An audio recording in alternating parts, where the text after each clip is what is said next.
date na romantic, hindi po nawawala ang Valentine gift. Pero kung sa budget kayo'y namumroblema, eto po ang mga affordable gift idea.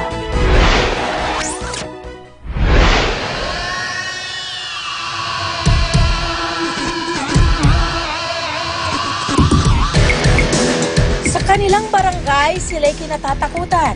Paano ba naman? Siga at maangas ang forma ng kanilang pangangatawan. Pero ang mga kilabot na to, aba, tumitiklop din pala.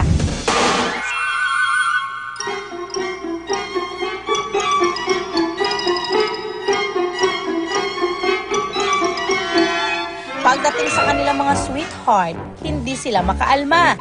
Dahil ngayong araw ng mga puso, hindi raw uubra ang mga pusong bato.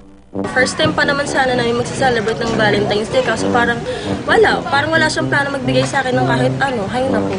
Ay nako, yung boyfriend ko, nung Valentine's Day, hindi ako binigyan ng gift. Sa 10 years namin magkasama, parang nakalimutan niya na ang Valentine's gift. Hindi na yung puso. Kaya naman ang aming misyon, turuang gumawa ng mga mura at kakaibang Valentine gift ang mga maton. Ang ating kasabwat, si Fav ng Kids Art. Para sa isang precious gift, di ka na kailangang mag-ipon ng malaki dahil kakaibang elegance ang hatid ng aming do-it-yourself na alahas, ang button necklace. O Sir Ferdy, balita ko yung wife niyo daw mahilig sa necklace? Oo nga mahilig talaga yun sa necklace. Tamang-tama Sir Ferdy, mahilig yung wife niya sa necklace. So meron akong ituturo dito na personalized na necklace. Pwedeng-pwede, kayang-kayang gawin ng mga dad at boyfriends out there. Kailangan lang ng beads, botones at wax cord. Unang kailangan natin ng wax cord. Ano yung wax cord? Wax cord, ito yung cord na ginagamit talaga sa mga arts and crafts. Makikita natin to sa mga arts and crafts stores. Okay. Mga 28 inches pwede na to. Sa botones na may dalawang butas, ipapasok at ilalabas ang cord. So, kailangan lang ho natin siyang hilahin, Sir Ferdy. Ilagay natin siya siguro mga 5 inches mula dun sa dulo ng cord natin. 5 inches mula sa dulo. Okay. I-alternate ang mga kulay ng botones para may design. So, for itong 28 inches na haba, mga ilang botones kaya? Mga tig 20 ho, bawat kulay. 20 Pero each. So, depende, 40. Depende kung gaano kahaba yung gusto niyo. Okay. Pag umabot na sa gitna ng necklace, pwede na itong lagyan ng beads. Para may added design, lagyan natin ng gold na beads sa ibabaw.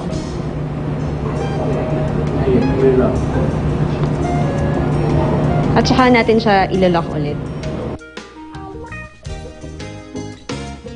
Pagtapos na ang necklace sa magkabilang dulo, lagyan pa ito ng beads.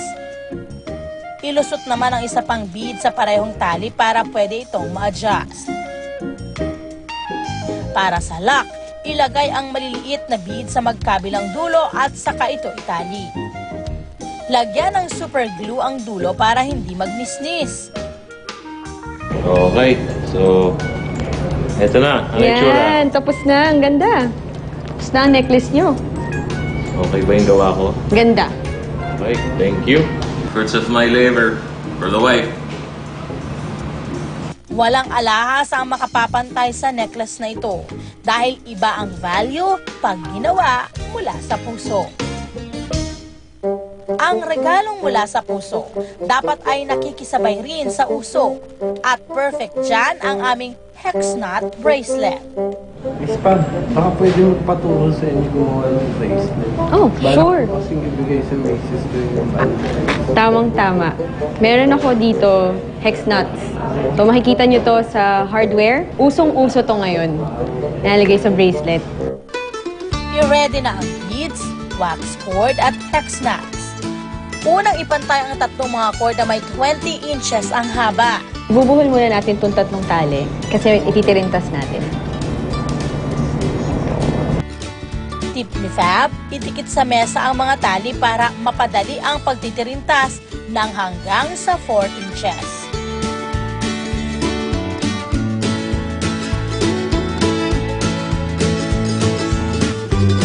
So, Ma'am Buddy, tapos ko na po siyang natirintas. Ano na po yung next step na gagawin? Ngayon, dito papasok yung hex nuts natin.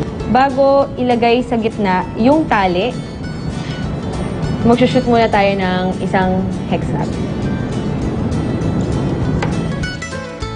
8 hex knots ang ilagay bago magtrintas ulit ng 1 inch.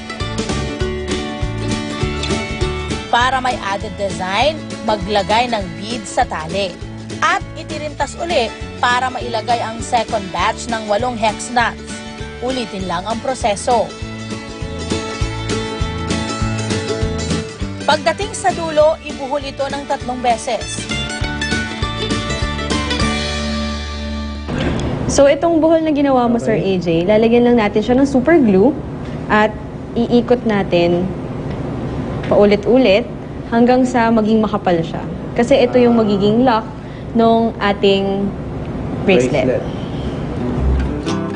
Ang natirang itaas na bahagi, itirintas din. I-loop ito para mapasukan ng lock. Ang excess cord, lagyan ng beads at ibuhol sa dulo. Sa konting tiyaga, may agaw atensyong regalo na ang iyong pinakamamahal.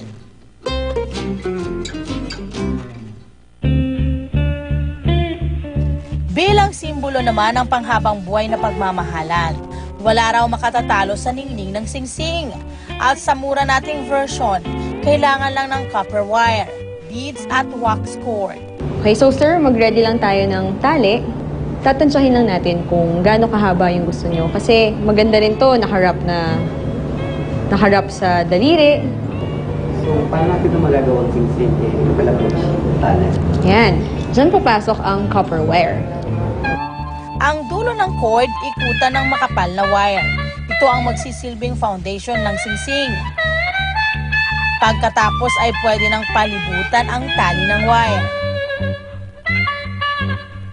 Pagdating sa kabilang dulo, kapalan ulit ang wire. Ang susunod na gagawin natin dito, ihuhugis natin to sa daliri ng girlfriend nyo. So, tansyan nyo. Maglagay ng isang bead para maging bato ng singsing. Siguradong matutuwa ang inyong pagbibigyan nitong simbolo ng wagas na pag-iibigan.